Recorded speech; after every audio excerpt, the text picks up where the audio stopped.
ఓం శుక్లాం వరధరం విష్ణుం శశివర్ణం చతుర్భుజం ప్రసన్నవదనం ధ్యాయేత్ సర్వవిఘ్నోపశాంతయే. ఓం గురుబ్రహ్మ గురుర్విష్ణుః గురుదేవో మహేశ్వరः గురు సాక్షాత్ పరబ్రహ్మ తస్మై శ్రీ గురవే నమః. ఓం వ్యాసాయ విష్ణురూపాయ వ్యాసరూపాయ విష్ణవే నమో వై బ్రహ్మనిధయే వాసిష్ఠాయ నమో నమః. ఓం నారాయణం నమస్కృత్య నరం చైవ నరోత్తమం దేవీం సరస్వతీం వ్యాసం తతో జయముదీరయేత్. హరి ఓం. ప్రియ భగవద్బంధువులారా, ఆస్తిక మహాశైలారా, విష్ణు పురాణానికి మనం స్వాగతం పలుకుతూ, ఆత్మానం రథనం విద్ధి శరీరం రథమేవతు బుద్ధింతు సారథం విద్ధి మనః ప్రగ్రహమేవచ.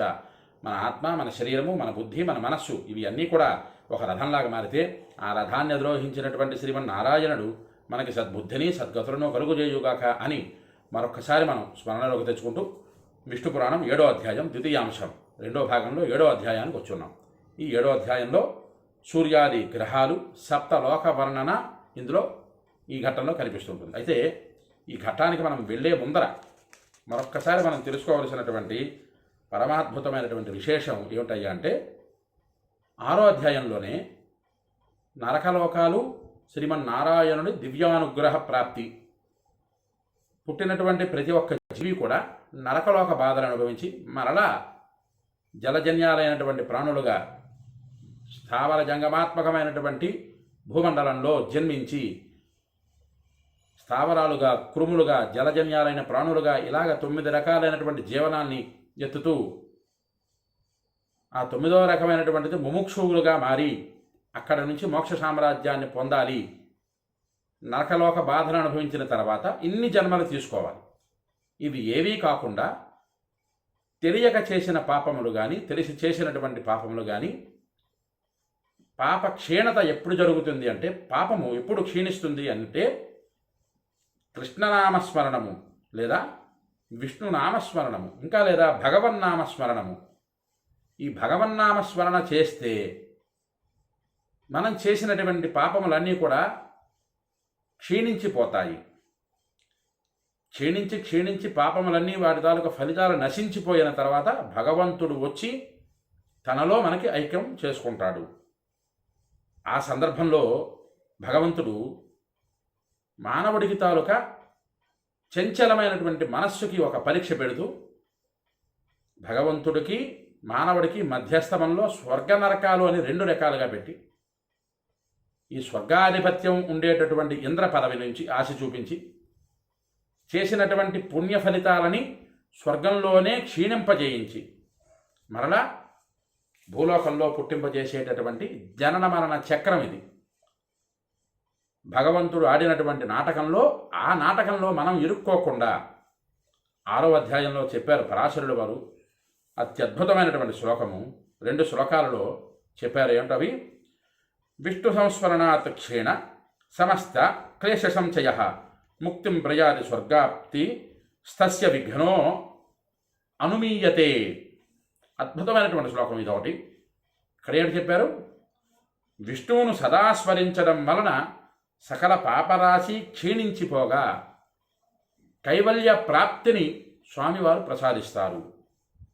అలాంటి కైవల్య ప్రాప్తిని ముందర స్వర్గలోక సుఖాలు తృణప్రాయముగా ఆ జీవికి కనిపిస్తాయి. స్వర్గలోక సుఖాలతో సంబంధం లేకుండా విష్ణునామ సంస్మరణ చేసినందువలన విష్ణువు కైవల్యాన్ని ప్రసాదించడమే కాదు కదా, తనలో ఐక్యం చేసుకునేటప్పుడు ఆ జీవికి అనిపిస్తుందట స్వర్గలోక సుఖాలన్నవి తృణప్రాయము. అంతేకాదు, స్వర్గలోక సుఖాలే కాదు, వాసుదేవమనో యస్య జప హోమార్చనాదిషు తస్యాంతరయో మైత్రేయ దేవేంద్ర త్వాదికం ఫలం. భగవంతుడి కోసం చేసినటువంటి జప, హోమ, అర్చన, అభిషేకాది మున్నగునవి చేసేటప్పుడు ఎవని మనస్సు వాసుదేవుని యందు, ఆ భగవంతుడు యందు నిలబడుతుందో, భగవంతుడు యందు మనస్సు నిలబడినటువంటి నరుడికి, జీవుడికి దేవేంద్ర పదవి కూడా తృణప్రాయమే. అంతటి ఆనందాన్ని భగవంతుడు ప్రసాదిస్తాడు. అంతటి కైవల్యాన్ని, పునర్జన్మ రాహిత్యమైనటువంటి మోక్ష సామ్రాజ్యాన్ని శ్రీమన్నారాయణుడు మనకి ప్రసాదిస్తారు అని ఇక్కడ మనం తెలుసుకుంటూ, జరిగినటువంటి ఘట్టాలలో మనం గడిచినటువంటి కొన్ని సంవత్సరాలుగా జీవించినటువంటి జీవితంలో మనం చేసినటువంటి తెలిసి తెలియక చేసినటువంటి తప్పులు ఏవైతే ఉన్నాయో, పాపములు ఏవైతే ఉన్నాయో అవన్నీ క్షీణించిపోవాలి అంటే ఆ భగవంతుడిని, ఆ భగవన్నామస్మరణని భక్తి శ్రద్ధలతో చేసిన నాడు ఆ పాపములన్నీ కూడా క్షీణించిపోతాయి, నశించిపోతాయి. అంత్యమందు ఆ భగవంతుడే తనలోకి మనల్ని ఐక్యం చేసుకుంటాడు. ఎందుకంటే అతనిలోంచి వచ్చిన మనము అతనిలోనికే అని మనం మరొక్కసారి చెప్పుకుంటూ, అత్యద్భుతం కదా ఈ 2 శ్లోకాలు. అయితే ఈ వివరం కిందటి వీడియోలో ఎందుకు చెప్పుకోలేదంటే అప్పటికే 15 నిమిషాల పైన అయిపోయింది కాబట్టి ఇక్కడికి ఈ అధ్యాయం ప్రారంభానికి ఈ 2 శ్లోకాలని ఉటంకించడం జరిగింది. అయితే ఇక్కడ శ్రీ విష్ణు మహాపురాణంలో ద్వితీయాంశం 7వ అధ్యాయం 7వ అధ్యాయంలో సూర్యాది గ్రహానాం సప్తలోక వర్ణనం అని చెప్పుకుంటున్నాం. సూర్యగ్రహాల దగ్గర నుంచి వాటి గమనాగమన స్థితుల గురించి, సప్తలోకములు అవి ఎక్కడెక్కడ ఉన్నాయి, ఎలా ఉన్నాయి, వాటి వివరం గురించి కూడా మనం కాస్త తెలుసుకునే ప్రయత్నం చేద్దాం. చాలామందికి ఇక్కడ ఒక అనుమానం ఒకటి వస్తుంది. ఏంటది అంటే జాతక చక్రాలలో ఉండేటటువంటి సూర్యగ్రహాలు, చంద్రుడు, ఈ జాతక ఫలితాలు ఇందులో ఉంటాయి, ఈ అధ్యాయంలో ఉంటాయేమో అని మాత్రం అనుకోకండి.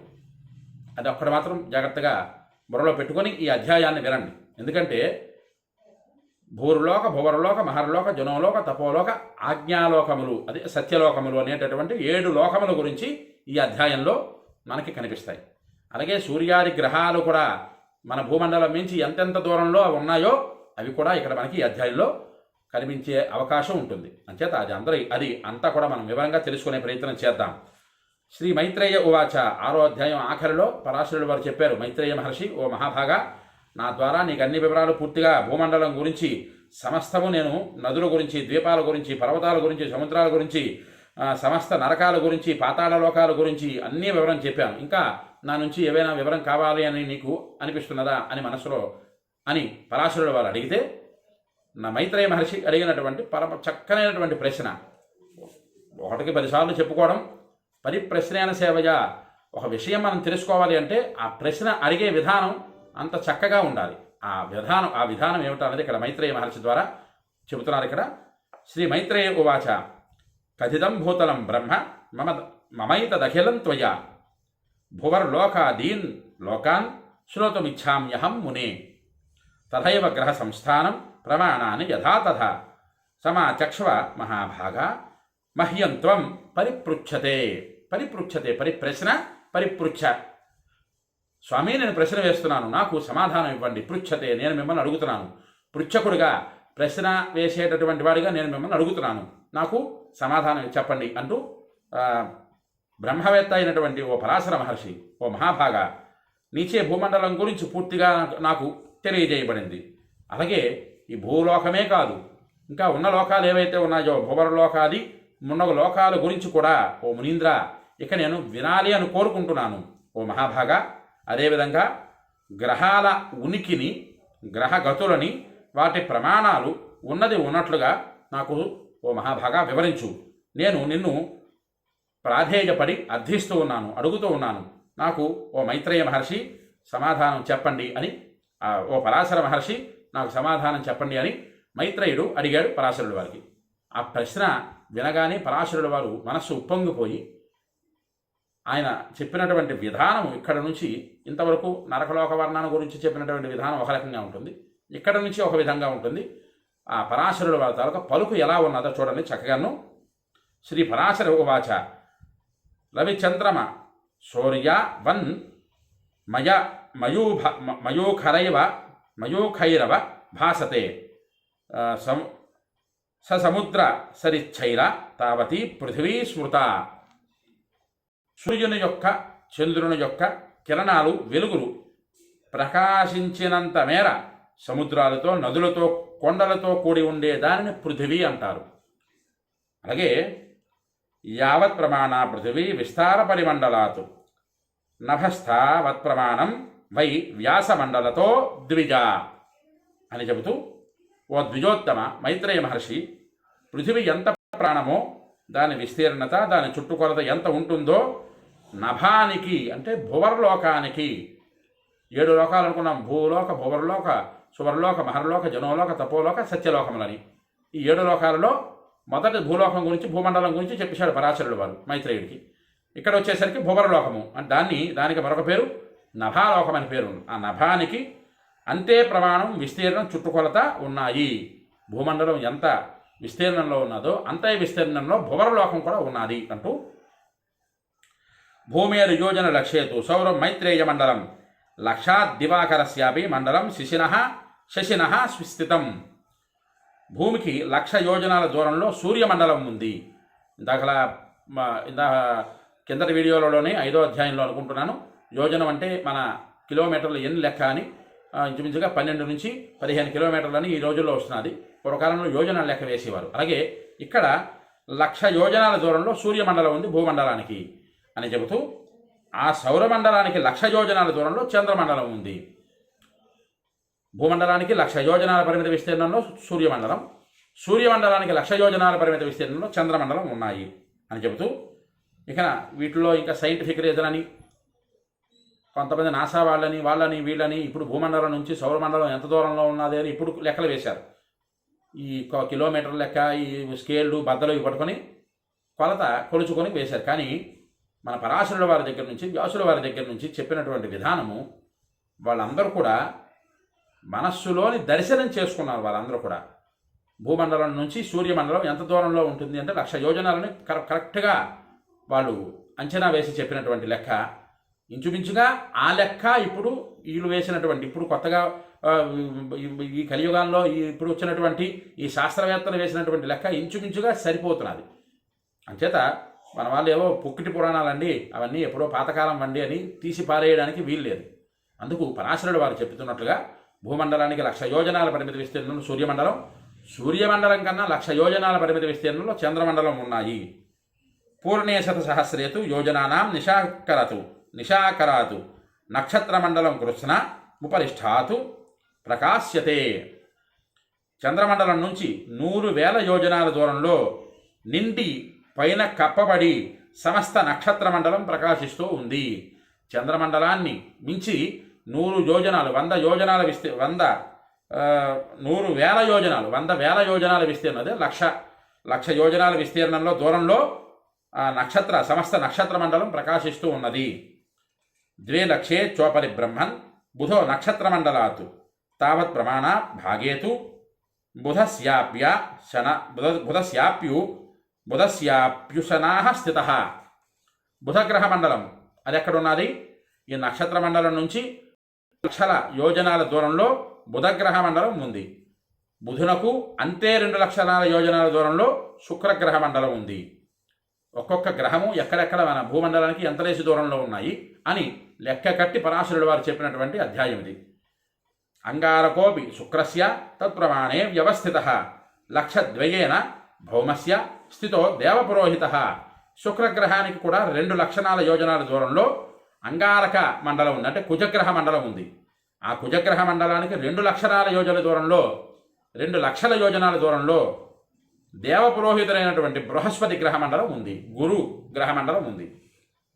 సౌరిహి బృహస్పతే స్వార్థం 2,00,000 సమ్యగవస్థిత సప్తర్షిర్మండలం తస్మాత్ 1,00,000 ద్విజోత్తమ. ఆ బృహస్పతి గ్రహ మండలానికి పైన 2,00,000 యోజనాల దూరంలో శనిగ్రహ మండలం ఉంది. శని మండలానికి 1,00,000 యోజనాల దూరంలో సప్తర్షి మండలం ఉంది. ఋషిభ్యస్తు సహస్రాణం శతాదోర్ధ్వం వ్యవస్థిత మేధీభూత నమస్తస్య జ్యోతిశ్చక్రస్య వైద్రువ. సప్తర్షి మండలానికి పైన 1,00,000 యోజనాల దూరంలో సమస్త జ్యోతిశ్చక్రానికి నాభిరూపంగా ధ్రువమండలం ఉన్నది. ధ్రువమండలం అంటే మనందరికీ తెలిసిందే, ధ్రువుడు, ధ్రువోపాఖ్యానంలో మనం చెప్పుకున్నాం ధ్రువమండలం అన్నది. ఆ ధ్రువమండలం కనిపిస్తుంది ఉన్నది. త్రైలోక్యమేతతు కథిత మత్స్యధేను మహామునే ముత్స్యేధేన మహామునే ఇజ్యాఫలస్య భోరేష ఇజ్యా చ అత్ర ప్రతిష్ఠిత. త్రిలోకాల ఎత్తు పొడవు గురించి నేను చెప్పాను. అలాగే యజ్ఞములు చేసేవారి ఫలరూపమే ఈ 3 లోకాల స్థానభూమి. అందులోనూ భారతవర్షంలో యజ్ఞాచరణం ప్రతిష్ఠితమై ఉంది అని చెప్తున్నారు. అయితే ఇక్కడ 3 లోకాల గురించి పరాశరులు వారు చెప్పారు కదా, వాటి గురించి ఏమిటన్నది, ఒకటి భూమండలం గురించి చెప్పారు, రెండవది ధ్రువమండలం గురించి చెప్పారు, మూడవది నక్షత్ర మండలం గురించి కూడా, సప్తర్షి మండలం గురించి కూడా వివరణ ఇచ్చారు. అంచేత ఇంకా ఈ ఘట్టం పరమాద్భుతంగా విశేషణాలు, చాలా విశేషణాలతో కూడుకున్నటువంటి అధ్యాయం ఇది. అందుకు ఈ పురాణంలో ఉండేటటువంటి ప్రతి ఒక్క అధ్యాయాన్ని ఫాలో అవుతూ ఉండండి. ఎవరు ఫాలో అయ్యి భగవంతుడి నామస్మరణ గురించి విశేషంగా తెలుసుకుంటారో వారికి ముక్తి ఖచ్చితంగా కలిగి తీరుతుంది అని పరాశరుల వారు మొట్టమొదటి అధ్యాయంలోనే చెప్పారు. కావున అందరూ కూడా ఈ యూట్యూబ్ ఛానల్ని సబ్స్క్రైబ్ చేసుకుని ఆదరిస్తారని కోరుకుంటూ, ఎవరికైతే ఈ వీడియో నచ్చుతుందో అందరూ కూడా లైక్ చేయండి, ఈ వీడియోని 10 మందికి షేర్ చేయండి, మీ అమూల్యమైన మాటల్ని కామెంట్ రూపంలో పంపించండి, విష్ణు పురాణాన్ని మీరు వినండి, తరించండి, 10 మంది చేత వినింపజేసి తరింపజేయండి. హరి ఓం స్వస్తి.